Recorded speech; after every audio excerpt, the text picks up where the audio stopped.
Hi everybody, hope we're staying safe and well. Today we're going to be looking at the opening of Romeo and Juliet, looking at Act 1, Scene 1. Now this is quite a long scene and there's quite a lot of action that takes place within Act 1, Scene 1. So what I would recommend is having a look at a version of the play first of all, having a read through it. I would really recommend Spark Notes. They do a really good version where they have the left hand side, which is the Shakespearean language, and on the right hand side they have a modern English translation. So it is worth reading through that. I'll put the link in the description for this video just to direct you there. Have a read through it because it will help to support your understanding as we're talking through these key ideas and key themes, because I'm not going to talk through every single line, but if you get a good understanding about what's going on in the scene, then that'll give you a good grounding.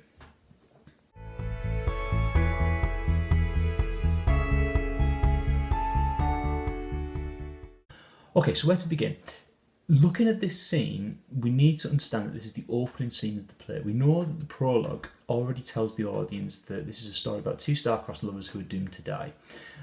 Shakespeare needs to now grip his audience. He needs to grab their attention and he needs to make sure that he holds it and that they are immediately drawn into this action, that they care about the action and they care about the characters and they care about the conflict between the Montagues and the Capulets. So he chooses to start with a fight and he chooses to start with a conflict, therefore really gripping their audience. It's one of those key themes we talked about in the first video with context, looking at violence and looking at anger and looking at aggression.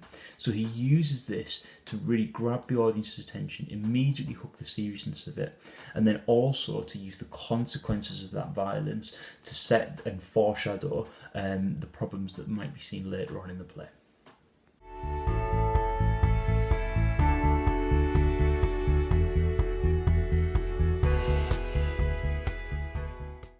Okay, so the play actually opens with two characters who are of little consequence to the rest of the play. They are very much minor characters, and these are Sampson and Gregory, who are two servants of the house of Capulet. So they are low ranking, they are not lordly characters, they are not very well respected, they are servants. And as they enter the stage, they are talking in very crude, violent and sexualized language about the Montagues. So for example, they describe pushing the maids to the wall and taking the maidens' heads as in chopping their heads off, but also using that as a pun for taking the maidenhead, taking the Montague ladies' virginities. They use quite crude sexual language. So one of the servants describes how he would be able to perform, and the other one describes him as a limp fish. There's lots of violent and aggressive talk between them, which sets the scene that they have this deep hatred for the Montagues, and that they are the conflict goes right through the families, from the very lowest servant right up to the highest lord. The two servants even discuss that the quarrel is between our masters and us, their men. So the deep-seated hatred of the Montagues runs right throughout every single aspect of this society. This all then changes as Abram, who is a Montague servant, arrives on the scene. We've got to imagine this is like a central square or something where people will be passing their day-to-day lives. And the servants, Sampson and Gregory, argue to quarrel, I will back thee. So to start a fight, to start an argument, and I will back you up. And the servants talk about, well, how? By running away? How? By leaving me behind? What they decide to do is to insult Abraham and they say, I will bite my thumb at him, and which is an insult to him if he bears it. Now, in those days, biting the thumb was seen as an obscene gesture. So by doing this to Abraham, they are trying to stir a conflict. They are trying to provoke him and see what sort of reaction they will get. And it works. Abraham comes up to them and says, do you bite your thumb at me, sir? And the Capulet servants backtrack. So I bite my thumb. Do you bite your thumb at us, sir? So we have this back and forth about the biting of the thumb, this aggressive gesture which is sort of backfired for the Capulet servants. Ultimately, this causes the servants to start to fight, to start to brawl in the street.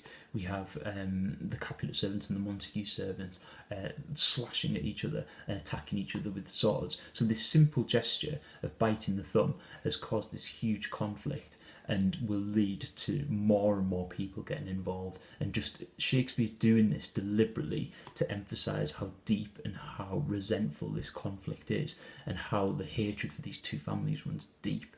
And even small gestures, even small, seemingly insignificant things, can cause a conflict to just explode onto the streets.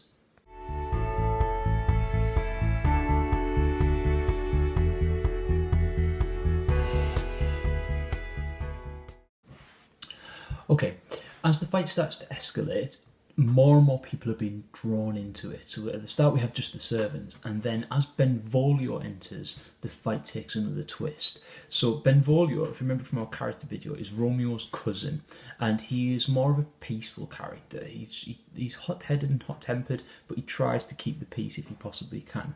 So one of his famous lines is, "Part fools, you know not what you do," and he tries to stop the fight. He tries to stop the servants fighting, to try and calm the situation down, to try and de-escalate things.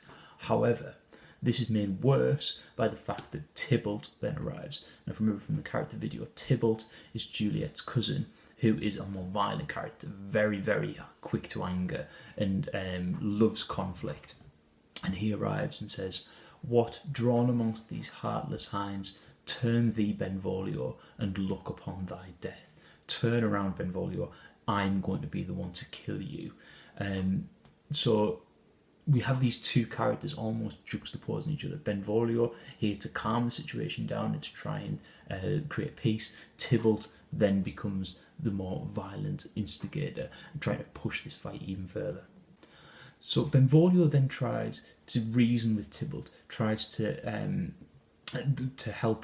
ask Tybalt to help him to keep the peace. He says, "I do but keep the peace. Put up thy sword, or manage it to part these men with me." He's looking to end the conflict. And Tybalt comes up with what a really memorable quote that's quite useful to remember if we're looking for his character is, "Peace, I hate the word as I hate hell, all Montagues and thee." A very, very succinct and very detailed quotation to have a look at, to show Tybalt's deep and meaningful hatred of the entire Montague family. So rather than the conflict de-escalating, it actually kicks up a notch, and then Benvolio and Tybalt join the servants in starting to fight and brawl on the streets.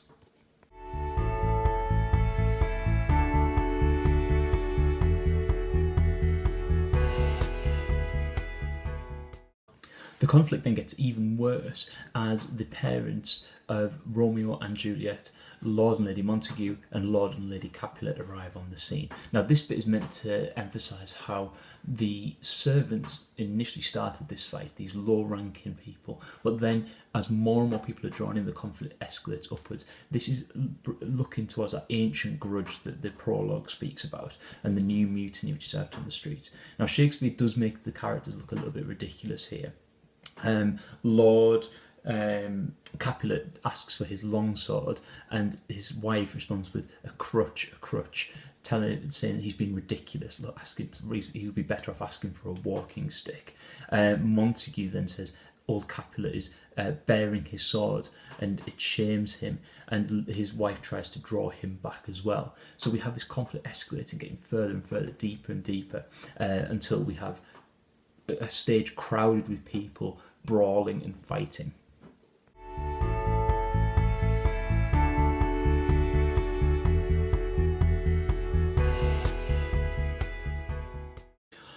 Now, just as the scene looks like it's going to go out of all control, it's just escalated beyond anything that anyone could have predicted. We now have servants fighting, we now have young courtiers fighting, such as Benvolio and Tybalt. We now have the parents preparing to fight in the Lord and Lady Montague and Lord and Lady Capulet. Finally, Prince Escalus, who is the Prince of Verona, arrives and issues his decree. He says that on pain of torture from those bloody hands, throw your mistempered weapons to the ground. Stop fighting now on pain of torture, is what he's saying essentially. He describes them as beasts, like animals. And he says that the fighting has started from an airy word, as in nothing. It's just nothing has started this conflict. It is ridiculous that these fights are starting. He describes the fact that this is the third civil brawl. This is the third time that this has happened. Now, from this point, Prince Escalus says that on pain of death, the next person to disturb the city streets, the peace of the streets, will be executed. He has no more tolerance, he has no more patience left for these two families. They need to resolve this conflict, and the next person who breaks the peace of the streets will be executed and will be treated accordingly. Now, obviously, this is foreshadowing, as it is the start of the play, it is foreshadowing the rest of the occurrences throughout the play. We can almost predict that someone will be disrupting the peace of the streets in the future. The phrase that Escalus actually uses is that if you ever disturb our streets again, your lives shall pay the forfeit of the peace. And he ends with, on pain of death, all men depart. This is his final judgment. If anybody is to disturb the streets again, then there will be an execution. They will be publicly executed for disturbing the peace.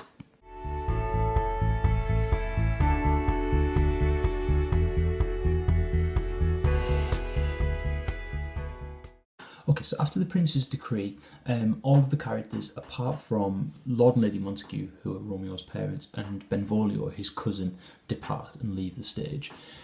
Romeo's parents are concerned and they're worried about where their son is and how he's feeling, so they ask Benvolio for advice.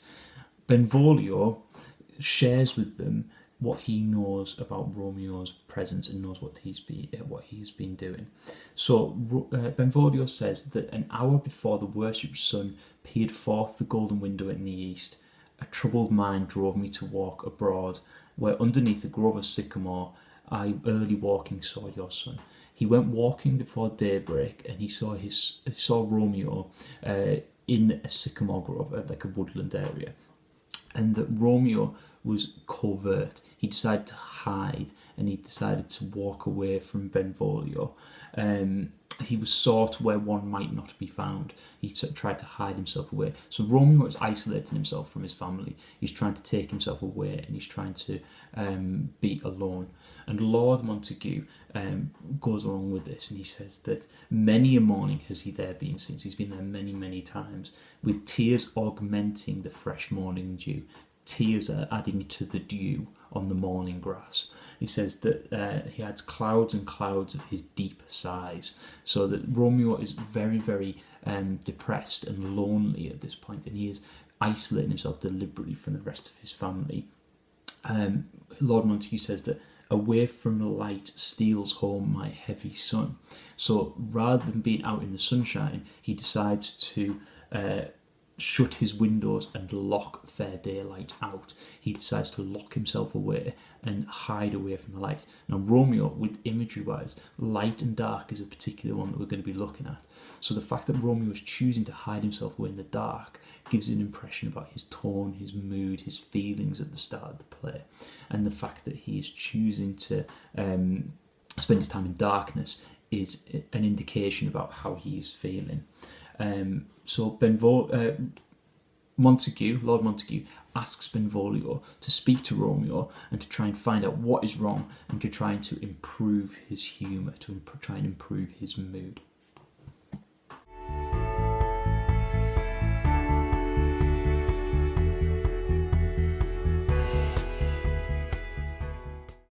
So the final part of Act 1, Scene 1 is Romeo meeting with Benvolio. So Benvolio greets Romeo and they start to walk. And as they walk, they go past the area where the fight has been taking place.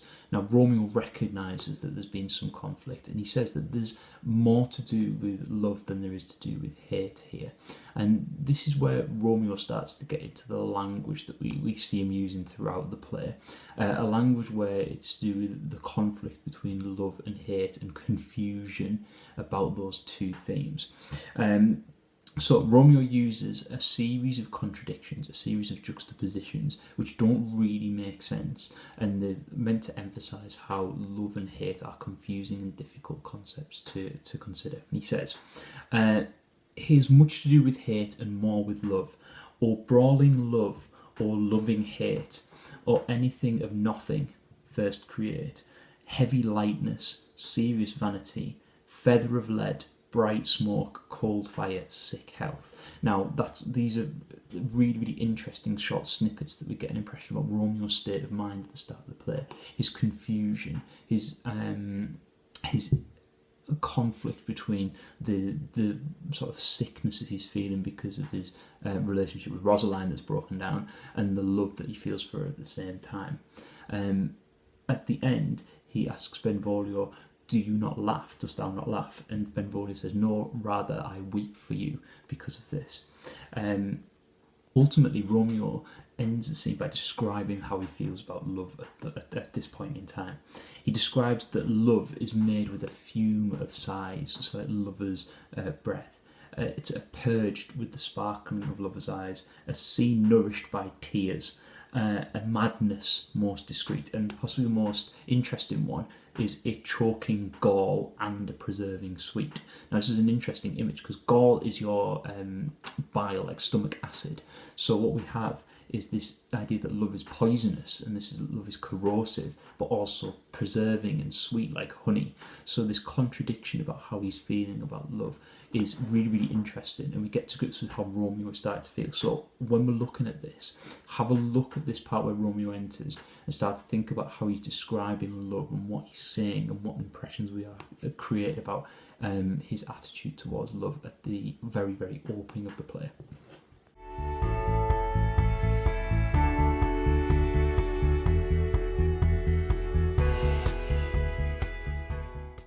Okay, so Act 1, Scene 1 is quite a long scene, and quite a lot actually happens in there. You're introduced to a lot of characters very, very quickly, but it is very, very significant in setting up some of the key ideas and key themes within the play.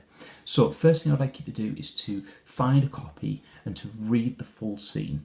Like I said at the start of the video, I'm going to put a link to the Spark Notes on the YouTube description, so you should be able to find an example there, and you'll be able to read it in the modern English, and you'll be able to see and follow through all the characters. Beyond that, what I'd like you to do is to have a look at two of the key themes that we're going to be considering for the rest of the play, is the idea of violence and the idea of love, and I would like you to make a spider diagram for each of those two themes. The first of which is looking at the idea of violence, and find at least 5 quotations that you think effectively demonstrate attitudes towards violence within this scene, and then the same thing for attitudes towards love. Now, if it was me personally, I would be splitting this into 2 sections. The violence scenes, I'll be looking at everything up to Prince Escalus, the end of Prince Escalus's speech. So we've got that first section which is to do with violence, and the second section when we're looking at love, we can look from Prince Escalus's speech through to the end of the scene, and that's how I would be looking at those 2 ideas.